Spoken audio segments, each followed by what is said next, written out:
들이 말이야. 자기 거 필요한 것만 좀 사가지 다 갖고 왔고 막 이게 이제 불평이 나는데 다른 사람 불평할 거 아무것도 없습니다. 원망도 하지 말고 불평도 하지 말고 너무 두려워할 것도 없어요. 다 뭐 원래 독감이 와도 독감 가면 살 수 있고 그렇습니다. 다 이겨낼 수 있으니까 두려워하지 말고 우리가 사랑으로 기도하고 우리 개인 위생에 더 철저히 하기를 바랍니다. 오늘은 이스보셋이 어떤 사람인가 하면서 은혜 받기를 원합니다. 이스보셋은 다윗의 넷째 아들인데 아브넬, 사울의 군대 장관이었던 아브넬이 그 아들을 데리고 이제 왕을 삼았습니다.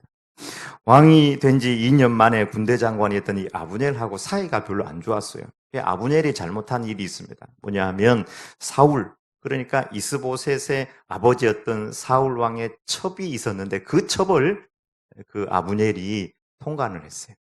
그러니까 가만히 있을 수 없잖아요. 그걸 비난을 했습니다. 비난을 하니까 아브넬의 마음이 팍 돌아서 버렸습니다. 내가 유다의 개머리냐?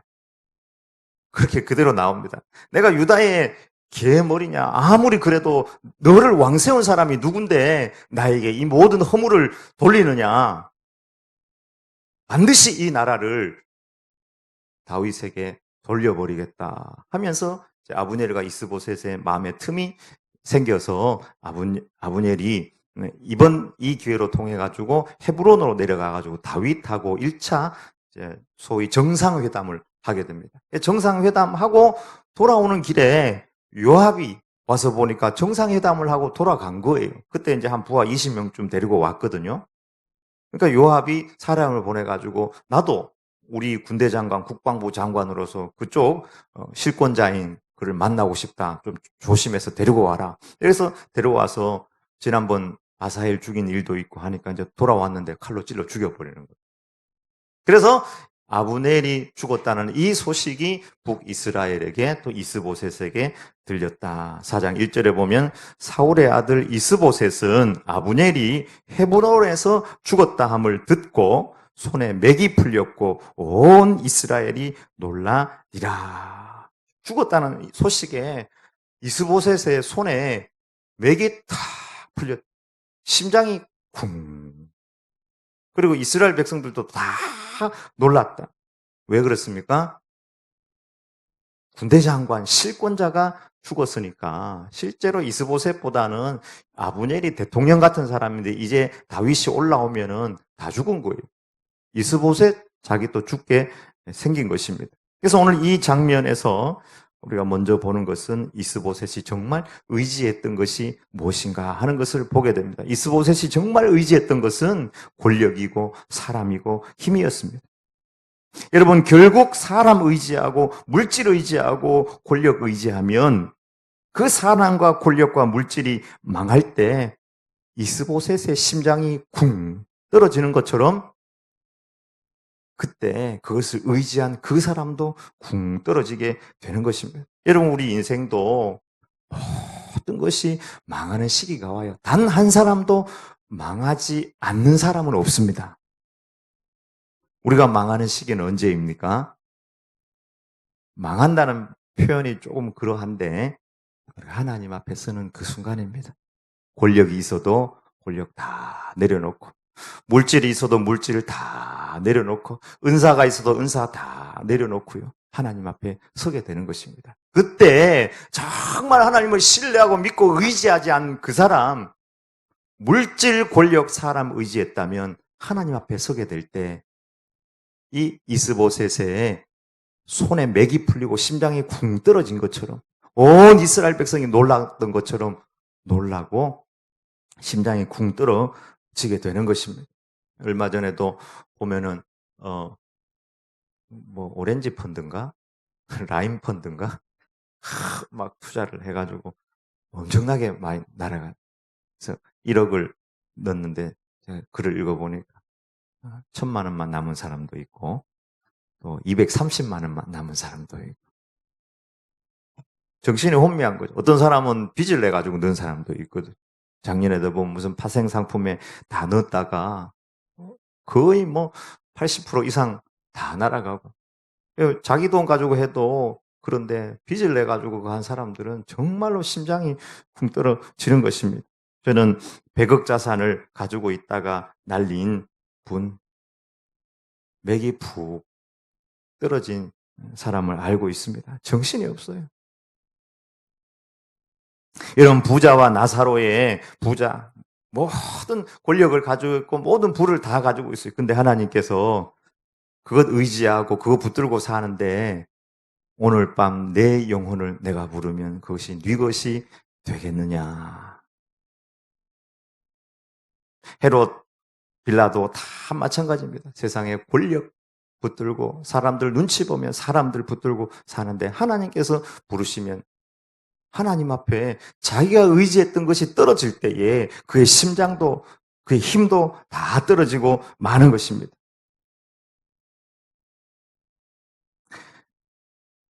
힘이 빠지고 정신이 나가고 의지하던 것이 사라지면 그렇게 심장이 떨어지게 되는 거예요. 이런 마음이 무너지면 다 무너지는 것입니다. 마음이 무너지면 건강도 무너지고요. 마음이 무너지면은 면역력도 다 약해져요. 여러분, 사람이 스트레스 받으면은 면역력이 떨어집니다. 스트레스. 가만히 있는데도 난 괜찮은 것 같은데 자꾸 스트레스를 받으면요. 이건 과학적으로 밝혀진 거예요. 자꾸 염려하고 자꾸 스트레스를 받으면은 면역력이 떨어져 가지고 일반 감기가 찾아와 가지고도 잘 적응을 하는 거예요. 그래서 성경은 무릇 지킬 만한 것보다 더욱 내 마음을 지키라. 생명의 근원이 이에서 남이니라. 여러분 이스보셋은 사실은 아브넬을 싫어했습니다. 왜냐하면 자기는 바지 사장 비슷하거든요. 바지 왕이에요. 사실 아브넬이 실권을 가지고 있고 막 자기 아버지의 첩도 막 통관하지 막 무서운 존재예요. 그래서 아브넬이 화가 나서 한마디 했을 때도 아브넬을 두려워하여 감히 한마디도 대답하지 못하니라. 그렇게 이야기하고 있습니다. 성경을 통해서 보면 이스보셋이 아브넬을 싫어하고 두려워했지만 그래도 의지했습니다. 우리도 그렇지 않습니까? 권력자 앞에 힘 있는 거 앞에 서게 되면 우리도 두렵거든요. 그럼에도 불구하고 그것을 추구해요. 돈도 마찬가지입니다. 정말 물질이 많은 사람들 앞에 서면 우리는 그 앞에 주눅들 수밖에 없는데 그럼에도 불구하고 우리는 자꾸 물질을 의지하고 추구하려고 하거든요. 이스보셋이란 이름의 뜻 자체는 부끄러움의 사람이다. 그런 뜻을 가지고 있습니다. 보셋이 부끄럽다는 그런 말이거든요. 부끄러움의 사람. 원래 이제 역대상을 보면은 이 이스보셋의 원래 이름은 에스바알인데 바알이라는 이름을 이제 이분한테 사용했는데 그때는 일반적으로 그냥 바알이라는 말을 사용을 했어요. 우리 예수님 믿는 사람들은 또 뭐 예자나 주자나 하자나 이걸 많이 집어넣잖아요. 그것처럼 그 당시에 그 이전에 바알을 섬겼던 그런 문화들이 토양이 있었기 때문에 바알이라는 이름을 그저 많이 사용했어요. 그래서 이 사람의 이름이 에스바알이었거든요. 바알의 사람이다 그런 뜻이에요. 근데 바알이 상징하는 것은 권력, 힘, 세상적인 능력 이것을 의미하는 거예요. 후대에 이제 이스보셋으로 이렇게 지었는데 그 사람의 이름처럼 세상과 물질과 권력과 사람을 의지하다가 그것이 쓰러질 때에 다 맥이 풀리고 말았던 것입니다. 고라자손의 시인에 내 영혼아 내가 어찌하여 낭망하며 어찌하여 내 속에서 불안해하는가. 너는 하나님께 소망을 두라. 그가 나타나 도우심으로 말미암아 내가 여전히 찬송하리로다. 우리 주님만 온전히 신뢰하고 붙들고 주님을 최고로 사랑하길 주의 이름으로 축복합니다. 주님 베드로에게 오셔서 그걸 물은 거예요. 네가 나를 사랑하느냐? 네가 나를 사랑하느냐? 이 사람들보다 더 네가 나를 사랑하느냐? 주님과의 바른 관계, 주님을 사랑하고 주님을 신뢰하고 주님을 의지하느냐? 이 사실을 거듭거듭 물으신 것입니다. 주님 사랑하고 주님 신뢰하면 나머지 것은 천국까지 주님께서 그를 붙드시고 인도하시는 것입니다. 사탄이 예수님에게 찾아와서 천하만국과 그 영광 다 주겠다는 거예요. 나를 섬기라. 나에게 절하라. 이르시되 다만 하나님께 경배하고 그를 섬기라 하였느니라. 사탄아 물러가라. 세상 권력과 물질과 세상적인 것을 의지하며 신뢰하며 그거 믿고 살아라는 거예요. 사탄의 유혹이었습니다. 그런데 예수님은 나는 다 하나님만 믿고 하나님만 의지하고 하나님만 신뢰하며 살겠다. 사도 바울 빌립보 간수에게 빌립보 간수가 내가 그럼 어떻게 해야 구원을 얻겠습니까? 가로되 주 예수를 믿으라. 그리하면 너와 내 집이 구원을 받을 것이다. 주님을 믿고 주님을 신뢰하고 다른 사람은 몰라도 우리 주님은 너무 분명히 아시는 거예요. 우리가 누구를 붙들고 무엇을 신뢰하고 무엇을 의지하는지. 이스보셋이 심장에 쿵 떨어지는 거예요. 자기가 의지하던 것이 사라질 때 우리가 무엇을 의지해야 되는지 주님을 최고로 사랑하고 주님을 신뢰하길 다시 한번 축복합니다. 두 번째, 첫 번째 쿵 하는 소리가 들렸는데 또 두 번째 쿵 하는 소리가 들립니다. 이스보셋의 죽음입니다. 바나와 레갑, 아브넬 군대장관 죽었을 때에 이스보셋 진영에 부에롯에 살았던 군 지휘관 중에 바아낙과 레갑이라는 사람이 있었는데요. 이 사람이 일어나가지고 몰래 와서 낮잠 자고 있는 이스보셋을 죽여가지고 목을 잘라가지고 목을 들고 다윗에게 쫓아가서 목을 상납한 거예요. 여러분, 이 바나와 레갑은 기회주의자입니다. 같은 베냐민 지파 사람이에요.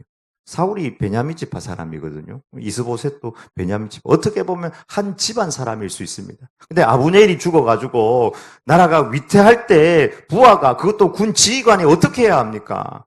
괜찮습니다. 아브넬 죽어도 우리가 있지 않습니까? 힘을 내십시오. 할 수 있습니다. 힘을 모아가지고 북이스라엘 우리가 지키고 멋진 나라, 행복한 나라, 축복의 나라를 한번 만들어 봅시다. 이렇게 나갔다면은 바나와 레갑은 군대 장관이 됐을 거예요. 그때 이런 생각을 하지 못하고 기회주의. 우린 다윗에게 못 이긴다. 이미 전세는 기울었다. 야, 어떻게 할까? 같은 집안일 수도 있고 자기가 모시는 왕의 목을 잘라가지고 목만 댕강댕강 들고 다윗 진영으로 달려간 것입니다. 그런데 다윗 앞에 섰는데요. 다윗이 잘했다. 너에게 상급을 주겠다. 이렇게 이야기하는 것이 아니라 악인이 의인을 그의 집 침상 위에서 죽인 것이겠느냐. 그런즉 내가 악인의 피 흘린 죄를 너희에게 갚아서 너희를 이 땅에서 없이 하지 아니하겠느냐. 이 악한 자들아. 상 받을 줄 알고 자기 왕을 죽여가지고 목을 들고 찾아갔더니 오히려 그곳에서 칼이 기다리고 있는 거예요. 거기서 선고를 받은 거예요. 죽기 전에 그 바나와 레갑의 심장 떨어지는 소리 쿵, 쿵 들리십니까 여러분? 심장이 쿵쿵 떨어지는 거예요. 여러분, 다윗은 사무엘 3장에서 하나님이 어떤 분인지 분명히 얘기했습니다. 여호와는 악행하는 자에게 그 악한 대로 갚으실지로다. 다윗이 생각하는 하나님은 그 행한 대로 갚아주시는 하나님. 하나님은 공의의 하나님이시고 하나님은 심판하는 하나님이시다. 하나님은 예수 그리스도를 이 땅에 보내셔서 그 보혈로 우리를 살리신 사랑의 하나님, 누구라도 받아주시는 하나님, 70번씩 7번이라도 용서해 주시는 하나님이시지만 동시에 공의의 하나님, 심판하시는 하나님이라는 이 사실을 기억하는 것이 너무나 중요합니다. 우리가 믿는 믿음, 예수님 믿으면 구원받지. 예수님 믿으면 축복받지. 너무나 단편적인 믿음입니다. 여러분, 믿음은 매우 복합적이에요. 사도행전 24장에 바울이 예수 그리스도를 믿는 도에 대해서 벨릭스 총독에게 얘기했을 때 그 예수 그리스도를 믿는 도를 몇 가지로 얘기했습니까? 몇 번 얘기했죠, 여러분. 첫 번째는 의이고, 두 번째는 절제고, 세 번째는 심판. 장차 오는 심판에 대해서 강론하니 벨릭스가 듣고 두려워하였다. 예수님 믿으면 구원받습니다. 예수님의 모든 죄가 우리를 씻어주십니다. 그거 하나로 우리의 복음, 우리의 믿음이 끝나는 것이 아니라는 거예요. 우리의 믿음은 예수님의 흐르는 모든 십자가 보혈을 받고 그 보혈의 은혜가 얼마나 큰지 깨닫고 절제는 회개를 의미합니다. 앵크라테이아, 돌아서는 삶. 내가 지금까지 세상 붙들고 기회가 있으면 세상을 향해 달려가고 했던 그 모든 것들을 회개하고 하나님을 향해 돌아서는 그 회개의 복음. 회개의 복음뿐만 아니라 마지막 장차 오는 심판을 바라보는 심판의 복음을 믿는 것이 온전한 복음이에요. 그래서 여러분, 복음은 매우 다면적이에요. 여러분, 트라이앵글 있잖아요. 삼각형. 트라이앵글 세 면이 있어야지 소리가 잘 나죠. 한 면만 있는 의의 복음. 예수님 십자가 보혈이 나를 구원해 줬다. 그것만 믿고 내 마음대로 산다. 저는 분명히 이야기하는데 그 사람에게 구원이 있다 없다? 저는 확실히 이야기 못 하겠어요. 지금부터 이야기하는 이야기를 잘 들으세요. 예수님께서도 나더러 주여 주여 하는 자마다 다 천국에 들어갈 것이 아니고 내 아버지의 뜻대로 행하는 자라야 들어가리라. 아니, 그럼 우리 행위가로 구원받는다는 말이냐? 아니요, 행위로 구원받는다는 말이 아닙니다. 우리가 예수 그리스도 십자가 보혈을 믿는 그 믿음은 부족하기는 하지만 그 믿음의 요소 안에 회개가 포함되고 그 믿음의 요소 안에 장차 우리가 하나님 앞에 서게 된다는 장차 오는 심판을 바라보는 그 믿음, 그것까지 합해서 온전한 믿음이 된다는 것입니다. 심판을 바라보는 믿음. 그래서 켈빈도 우리가 중생한 하나님의 구원받은 백성은 회개하는 자이다. 그 인생의 방향이 바뀌는 자이고 예수 그리스도와 연합하는 자이다.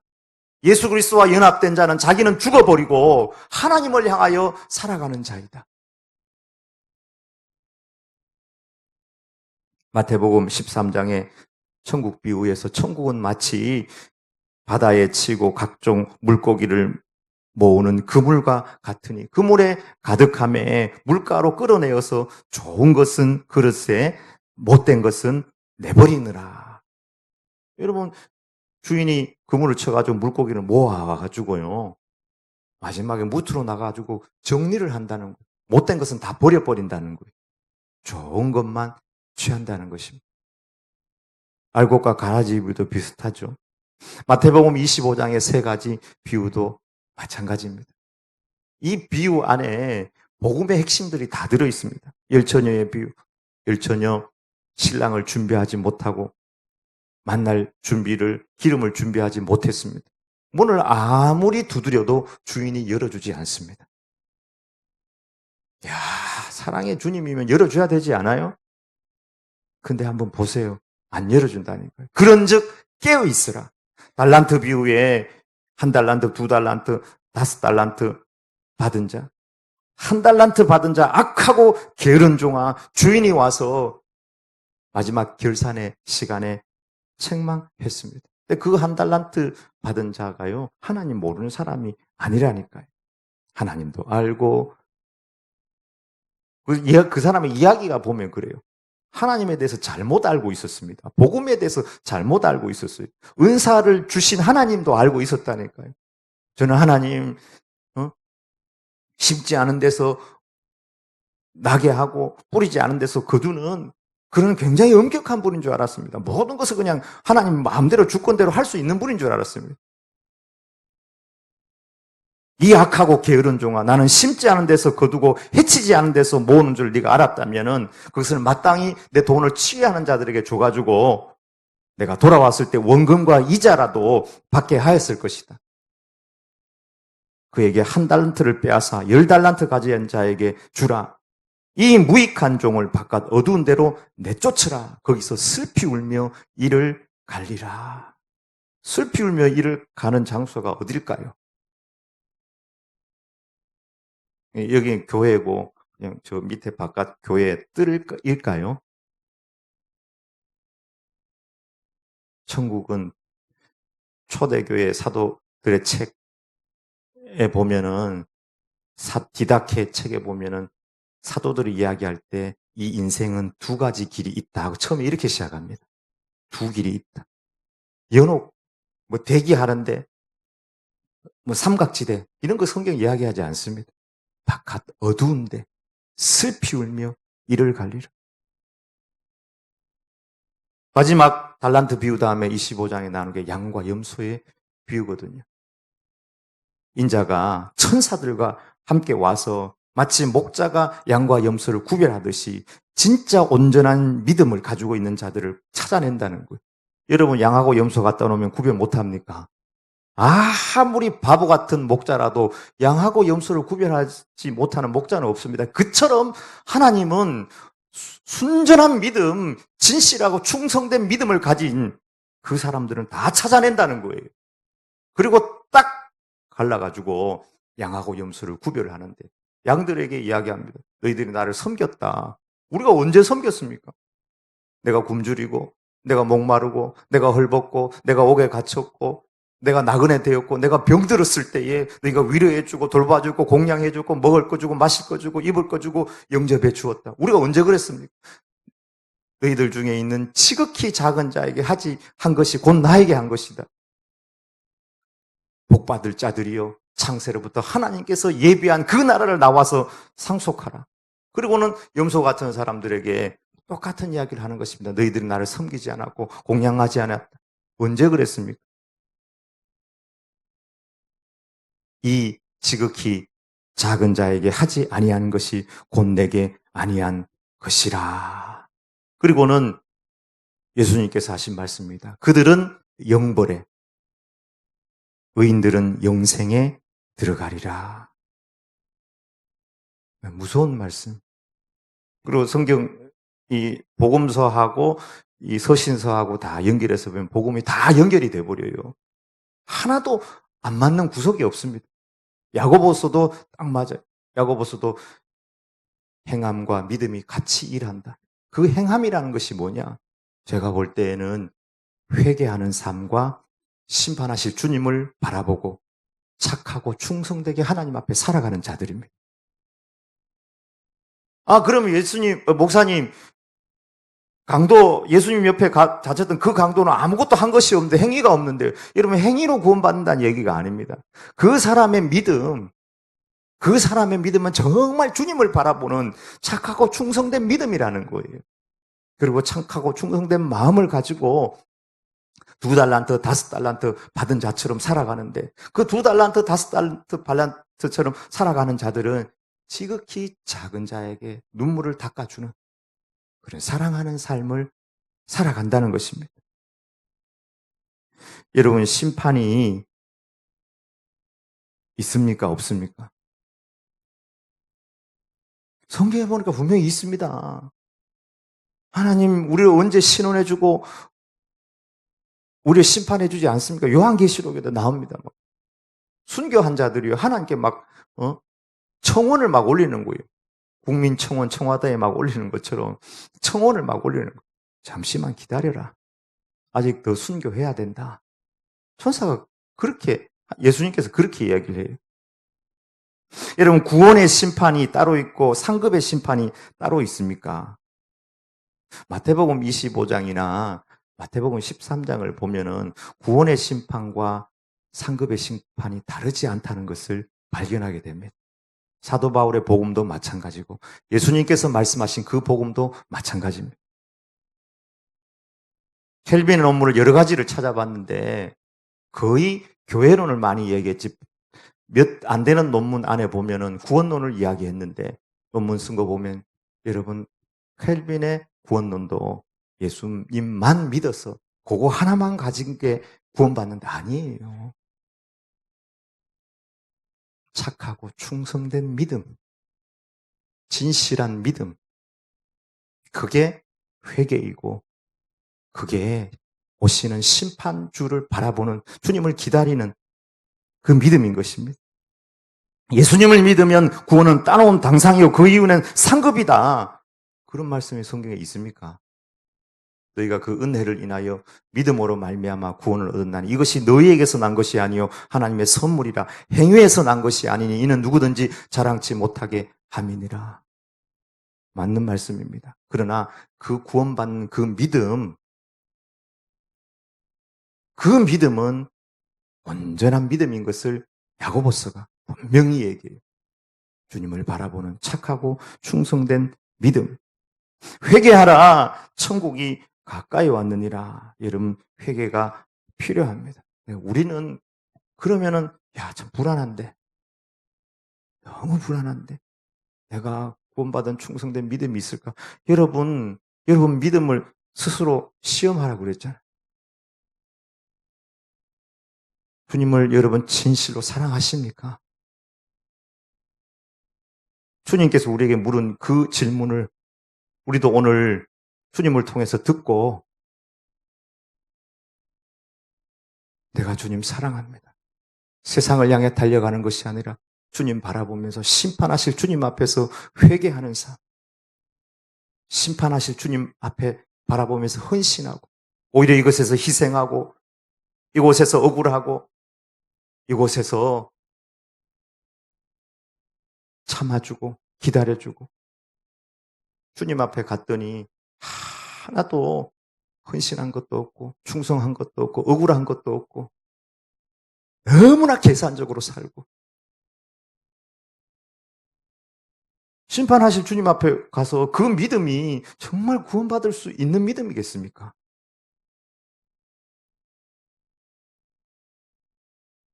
우리는 부족하지만 갈라디아서가 우리에게 답을 제시합니다. 성령님을 쫓아 행하라. 그리하면 육체의 욕심을 이루지 아니하리라. 그리스도의 영이 없는 사람은 그리스도의 사람이 아니니라. 우리는 부족하지만요. 예수님께서 우리에게 성령님을 보내주셔서 성령님을 따라 살아갈 수 있도록. 그래서 세상을 향해 달려가는 것이 아니라 정말 마음의 할례를 받고 하나님의 성령님으로 봉사하고 진실로 마음의 할례를 받은 하늘나라의 시민권자로 살아갈 수 있도록 우리를 인도해 주신다는 것입니다.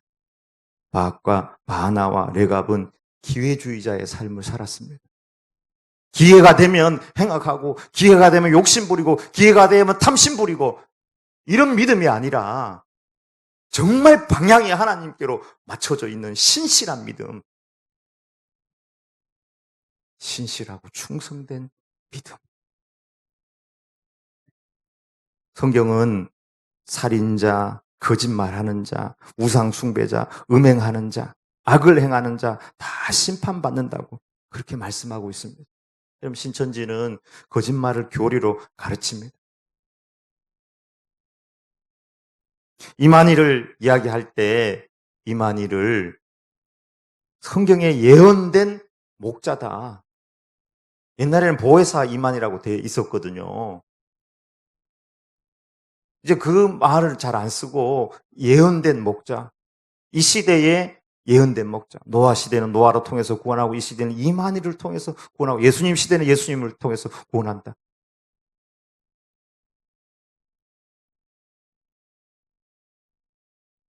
예언된 목자를 믿는 이단입니다. 그 행위대로 분명히 심판을 받습니다. 요한계시록은 마지막 심판을 우리에게 분명히 보여주는 계시의 책입니다. 생명록에 이름이 기록되지 아니하면은 여러분 지옥에 떨어지는데 저도 그 성경을 읽고 상당히 당황스러운데 생명록에 기록이 됐는데 생명록에 기록이 되고 생명책에 기록이 되고 행위대로 심판받는다 그렇게 나옵니다. 요한계시록 찾아서 한번 읽어보세요. 그리고 요한계시록 마지막 22장에 보면 12절에 보라 내가 속히 오리니 내가 줄 상이 4개 있어 각 사람에게 그가 행한 대로 갚아 주리라.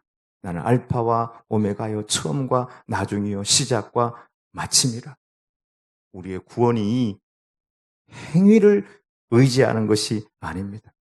그러나 우리의 믿음, 우리를 구원하는 그 믿음은 이기적으로 주님을 붙드는 믿음이 아니라 내 자신이 회개하고 장차 주님 앞에 서고 마치 바나와 레갑이 그 다윗 앞에 섰을 때에 그 악한 대로 갚아준 것처럼 우리의 믿음 가지고 심판대 앞에 섰을 때에 이스보셋이 자기가 의지했던 것, 세상에 의지해가지고 그것이 없어가지고 손에 맥이 풀리고 심장이 뚝 떨어지고 자기가 행한 대로 바나 레갑이 너희들은 여기서 죽어야 된다 했을 때 그들의 심장이 떨어지는 것처럼 떨어지는 그런 믿음, 그런 마음이 아니라는 거예요.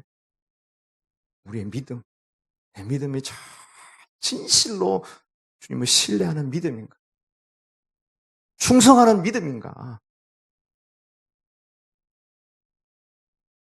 주님 앞에 섰는데 나 모르겠다. 그때 떨어지는 심장은요, 차라리 죽어버리는 게 낫습니다. 지옥은 죽음도 피해가니까. 지옥에서 죽음은 축복입니다. 축복 중에 축복입니다. 성경에 보니까 아까도 마태복음 25장 나왔지만 그들은 영벌에, 의인들은 영생에 들어가리라. 영벌이 분명히 있다고 말씀하고 있습니다. 성경 주님께서 하신 말씀입니다. 여러분, 바나와 레갑처럼 주인을 죽인 자, 살인자, 그 마음에 바르지 못한 신앙과 믿음을 가지지 못한 이런 사람들이 심판받지 않으면 그 사람 그래도 죽어서 하나님 앞에 서봐야 되지. 물론 하나님께서 서봐야 되겠죠. 서봐야 되겠죠. 그러나 다윗이 믿고 사도 바울이 믿고 예수님께서 하신 말씀은 그 행위대로 하나님께서 갚아주신다는 것입니다.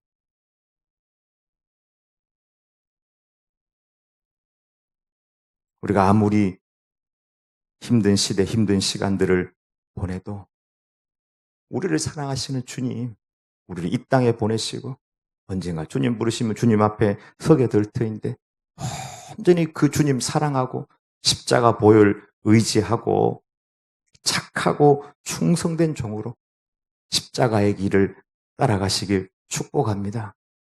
그 길에 분명히 영생이 있는 줄 믿습니다. 기도하십시다. 하나님 아버지, 오늘은 말씀을 통해서 말씀 앞에서 두 사람의 심장이 쿵 떨어지는 소리를 들으면서 우리도 나중에 우리가 의지했던 것, 또 심판주 앞에 섰을 때에 우리는 그렇게 살아있지 말아야지 하는 주님의 음성을 듣게 됩니다. 우리의 믿음은 어떤 믿음이었는지요? 너무나 이기적이었고 기회주의자이고 주님을 향하여 회개하는 회개의 복음의 소리는 듣지 못하고 주님께서 회개하라, 천국이 가까이 왔느니라, 장차 오는 심판이 있다, 양과 염소를 가리듯이 분명히 주님 앞에 서서 그 모든 것은 가려진다. 주여, 주여, 오늘 숨을 쉬며 살아가는 우리의 연약한 모습들을 불쌍히 여겨주시고 이 시간 성령의 충만함을 더하여 주시옵소서.